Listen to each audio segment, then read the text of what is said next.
all these years. That's an emotional conversation. That's a delicate conversation. I'd be willing to do the work of trying to unravel that, because right now as a black person, I'm trying to do the work of unraveling my own baggage, my own historical baggage. I think when white people start to do that work, then we'll start to begin the project of trying to understand how all of us belong to this place. But you can't erase history. We can't pretend the violence didn't happen. We can't pretend colonialism didn't happen. We can't pretend people weren't slaves. We can't pretend our people are not poor.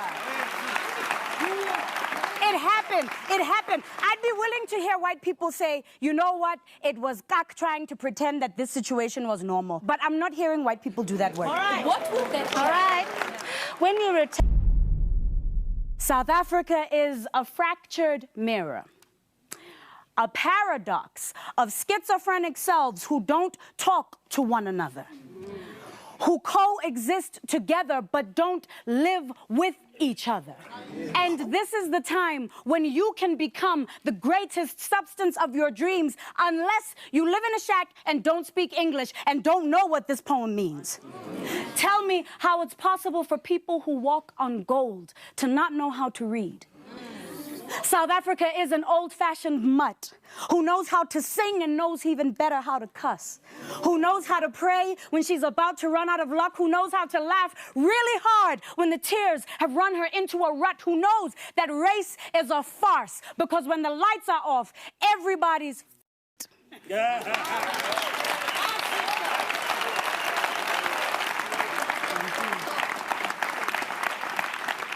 There's a lot of anger, there's a lot of... I don't hear hope yet. I don't know about you, but I don't hear hope yet. I hear it. I hear it. Just us being here, having this conversation together, getting to a space that we need to get to as a nation, it will take a very long time. It's not child's work. For me to sit and listen to Sunette, listen to Pierre, listen to Sisonke, and to Lebo, and hear the various voices and digest the message that comes from them, I feel pained. I feel their pain. But at the same time, I feel there's hope because we're talking about it. We put a plaster on a gunshot wound in this country. That's what we did. And that needs to stop. We need to talk to each other and then come to a space of understanding. You're with the EFF. Yes, I am with the EFF. Explain that to me. Well, I explain in a simple fashion that in this country we've got more than 70% of the nation that's living in utter poverty. And if you go into the townships and especially in the squatter camps and you say how our children are living, we're talking about kids. We're not talking about black, white, color. We're talking about kids. So when I look at economic freedom fighters, we are looking at changes this country to bring it into a social system where there will be no class, where the state can take control and we can live in a society where everybody can be brought up to the same level. The thing of the Rainbow Nation that did not work, reconciliation can only work if we both reconcile. You cannot have Nelson Mandela giving forgiveness for a racist group of people that oppressed black people in the apartheid era and say, let us forgive them. They don't come forward and say, yes, we accept your forgiveness, let's reconcile with each other. They don't do that. We still have people in the audience here. We still have people in the audience here, like a gentleman there when she was talking about the black people being more educated and can actually contest for a position. I had a comment say, yeah, let's kill them. It's those comments that makes people to be killed on farms also. Because when you undermine a black person in this country longer, they are going to kill you.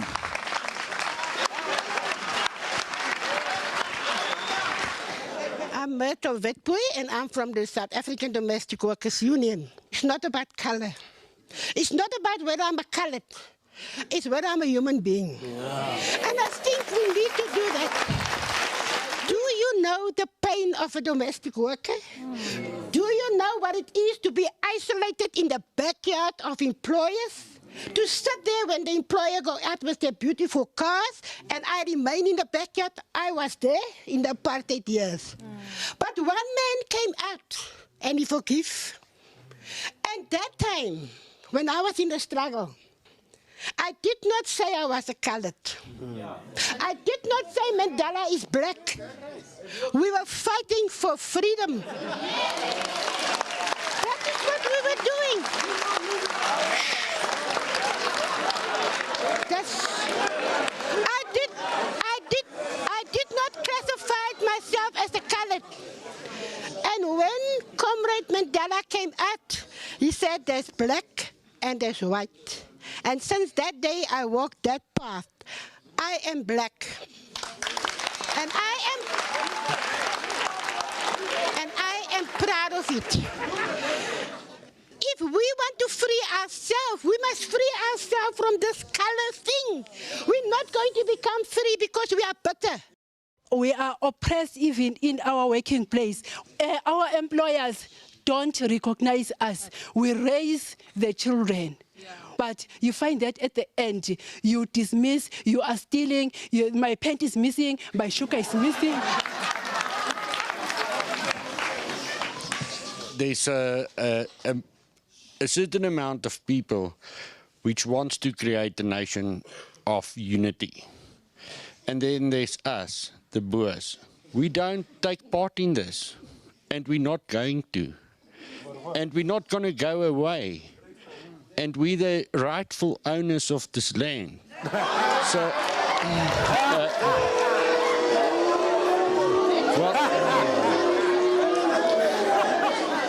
so that doesn't mean we doesn't see the sunshine over other people.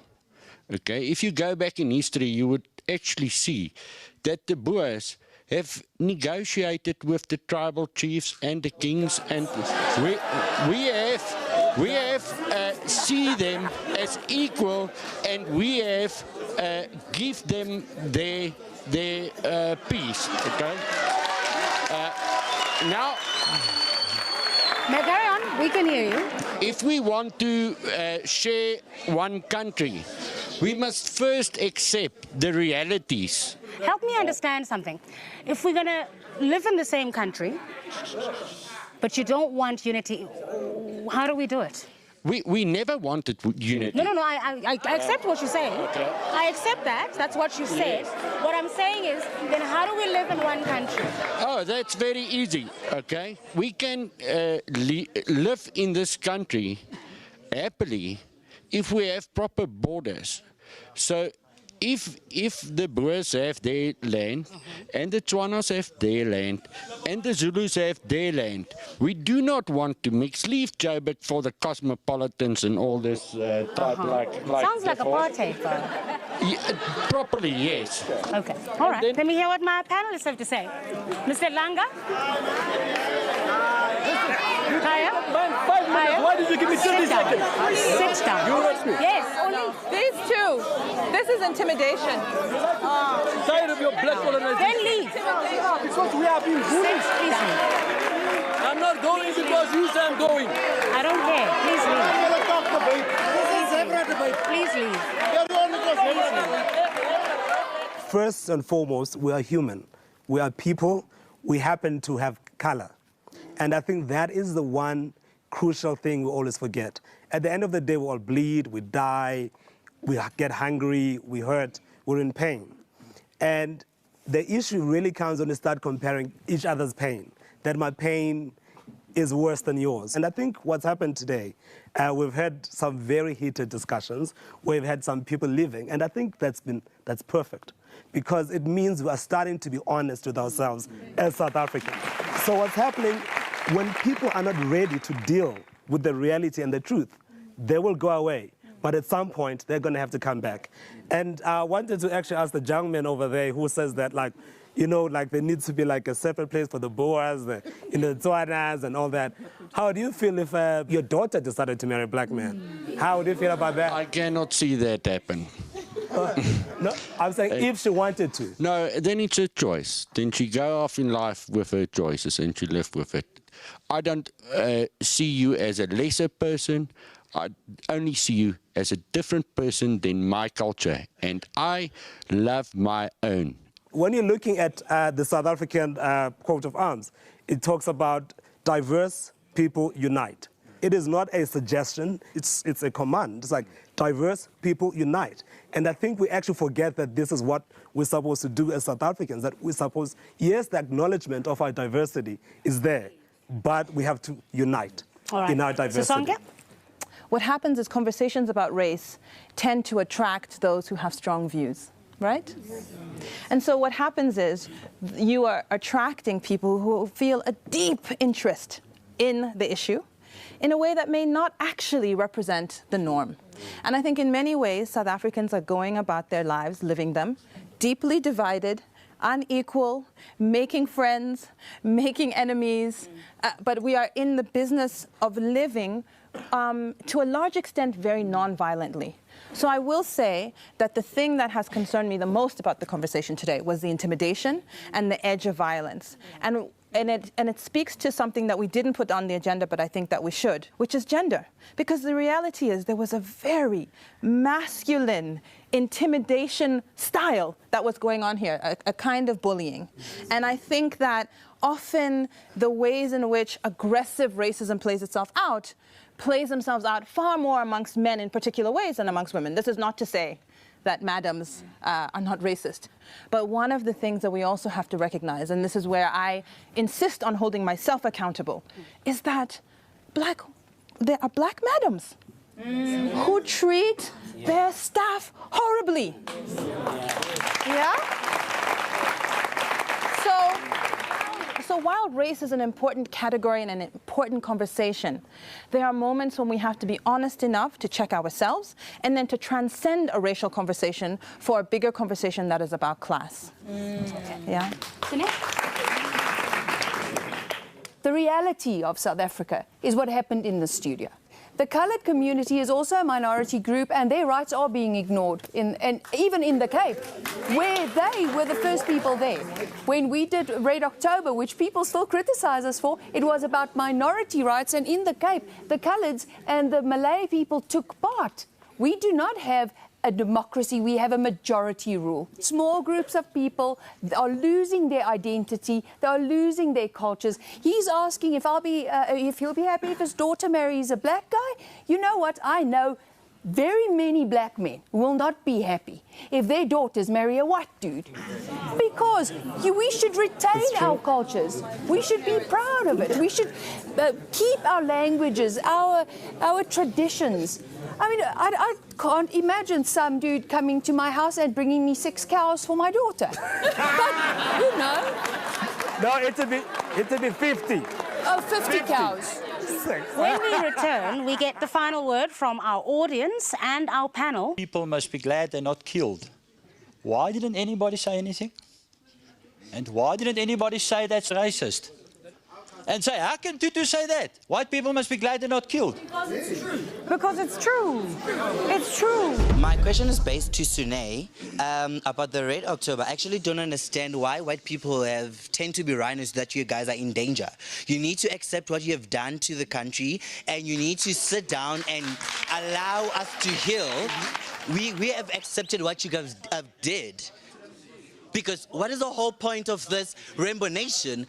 The guy said, this is their land. This is not your land, sir. You need to wake up from wherever you're dreaming and face reality. Here's a thing for us going forward. We need to substitute intolerance with love. We are not a people. We are a nation of individuals.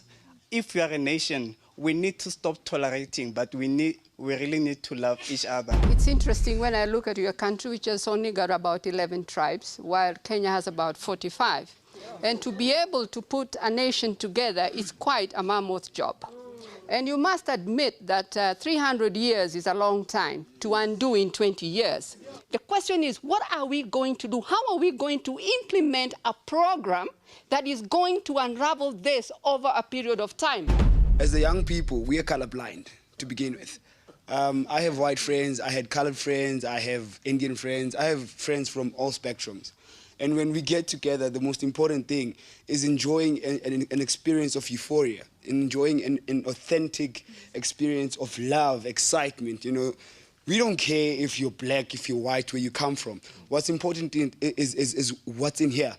What can you give me that I can use to grow as an individual? At the same time, what can I give back to you? You understand? Now, the thing that is actually happening is quite saddening for a person like me, because it feels like the older generation is trying to resuscitate apartheid, which is a giant that is in a coma.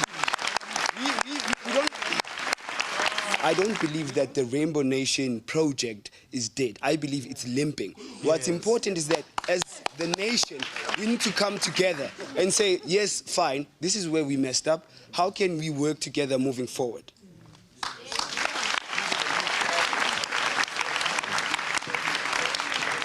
There are some people that are not simply willing to partake in the project of creating this kind of country that we want. And as young people, which young people have spoken about here, we have to say, if those people are not willing to work towards building the kind of unity that we want in this country, then we must leave them behind. And we must not be apologetic about doing that. But I also want to make sure that when we leave this room, we don't take people that have been saying that they're speaking as somebody as a Boer or whatever, and assume that they are speaking on behalf of all Afrikaans people in this country, because then it's going to take us backwards. People will continue to be angry. People will continue to be intolerant for as long as there's these disparities economically. Socio-economic transformation first, and then questions of reconciliation, of peace will follow after justice. Thank you. Hello guys, I have seen, I hope this video finds you well wherever you are, and you have seen how this great debate was very nice, and it was very nice topic which these women tackled about the apartheid and even about the South Africans. Now guys, there are a lot of things that people have talked about, and majorly what I believe that is all about reconciliation, that we need to start having that reconciliation, because what the whites did to the black people in South Africa was inhuman. At the same time, during 1996, after the truth about the reconciliation about that happened in 1996, that is apartheid, the end of apartheid in 1996, I think that everything came to clear that you had to reconcile with these white people and you forgive them. Now, there are some of the points here people said that what was the Truth and Reconciliation Commission in 1996 was all about after apartheid fell. So did it mean nothing? It is time to let go of all grievances and move on. If the heart is too deep to forgive so easily, let us ask God to help us, for unforgiven grievances festers in hearts, resulting in bitterness, hatred, murder, and even many. We all have that sin and need God's forgiveness. This is a white person, I think, that as well as letting go of grudges and holding against each other. Then there's something that here I also want to say. We need to cool our heads and think and see the bigger picture. Not only about small-minded haters with only short-term gain in mind. Like you find that there's something that people are trying to say, that there's about division amongst the white and the black. Like the white have occupied the land of the black people, so they feel that this is our home. What are we still doing in this land? So it is through this that it is causing a lot of division in South Africa. That's why this guy is trying to say that other people were born in South Africa and they found themselves there. Like, let's talk about those people who were born in 2000s. They found themselves there. The things that our old parents did, I think it's high time they forget about that, because if it is not forgiven right now, it may lead to murder, it may lead to hatred, it may lead to division of South Africans. You all know that both the white and the black are contributing to the economy of South Africa. How about when it is divided? It's divided and there's war all over. It is going to cause a lot of problems. Now, nothing will ever get sorted out by the people in that room. Like, the fact that none of them were at work is the real problem. This nation needs to be fixed before anything else can happen. A father providing for his family and experiencing the dignity of dependable job will reconcile that man's heart much quicker than the burden of knowing it sits on land that was forcibly taken from a fellow citizen, and in doing so, it took part in completely destroying any chances of reconciliation. We need to put all the nonsense to bed immediately and policies in place that returns us from the world of patriotic to global darling again. Like 4 to 6% economic growth will provide far more wealth distribution than land expiration, which we can even dream of. Now, the someone said, I can't apologize for something or somebody's did. So this is something that I'm trying to say, that there are some of the words which are not yet here. They are saying that they were not there when my great grandfather were torturing the black. So why should I ask for forgiveness? So this also the thing here, that we all need to put all the nonsense to bed immediately. Like, you can't apologize for something that his grandfather or great father did, because else and asking me to do that belittles what is it you or someone you don't even know you went through. It's very, very sorry that it happened, yes, for sure, but I can't accept responsibility for other people's action, even if I indirectly benefited from it. To give context, it's like asking South African citizen to color to account, accept responsibility for unreadiness of the victims of Zimbabwe and Rwanda genocide. Because they are black. Now, it has reached at some point that folks are going to have stop blaming white people for their own failures. Then 30 years a long time, and it is black that has not performed. Black chose the country leaders and did nothing when they all knew it was black robbing them blindly. Black cheers when they see their leaders insulting our largest trading partners, then cry when these trading partners withdraw their trade and the jobs their trade provide. Hamas killed, raped, and stole Israel children, yet blacks support these terrorists that hijacked Palestinians. Black hates colonialism, yet support Russia's invasion of a sovereign nation on imperial expansion grounds. So we all need to cool our heads that think this way. Yeah, so those are some of the people who are saying that we as black people, we have always hated. We have that hatred among the black community, like an African. Either they will just be insulting those people who are trying to help, who are trying to bring changes in a country, but at the same time, these people are also the people who are causing problems amongst the Africans. Now look at most of the African leaders in Africa. Majority of them have refused to get away from the power. They have said that this is a death seat. Like, I will only move here when I am dead. Others have also tried to change their coup d'etat, and it is all about selfishness. These leaders are really, really greedy, and they are not ready to perform for their fellows. And yes, my final word is that as much as we continue blaming the colonialism, it is high time also we need to start looking at where the rain is beating us. And where I've come to realize that the rain is beating us, it is in a place like we are having corrupt leaders, we are having greedy leaders. The leaders themselves who we elect after every election, they are not ready to take care of their citizens. Again, majority of the leaders are sleeping with the European leaders, where it means that they are trying to be a puppet. And it is through this that even these puppet leaders in Africa, they are really, really taking loans, huge loans, which are also being stolen among the leaders. So imagine someone borrow money from else, yet you expect the citizen to pay back. And this money which he has borrowed is not even going to use in development. It is going to their individual pockets. So I think it's time to start checking where the rain is beating us. And it is through these leaders. Youths have power, and I believe that one day we will change the Africa. Otherwise, I don't have much to talk about. The only thing that I'm going to add in this video is that we also need to have our own visa. That if I apply for that visa, I can travel. I can be able to travel all over the world, all over the Africa. Not when I move to Nigeria, I'm getting restricted. When I move to Ghana, I'm getting restricted. When I move to this, I need to have this because my country have a weak passport.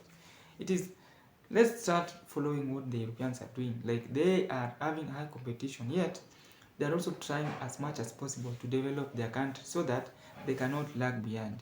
You as a leader, do you feel very, very comfortable when someone's child is not able to access food, it's not able to access good hospital, yet your child, when he got sick, you fly him outside the country? I think it's high time we start developing our own personal country. Otherwise, this hatred among the black and the white, it is not going to take us anywhere. Let's forget about what happened some 30 years, 60 years ago. Let's start focusing on building our own country. Salute.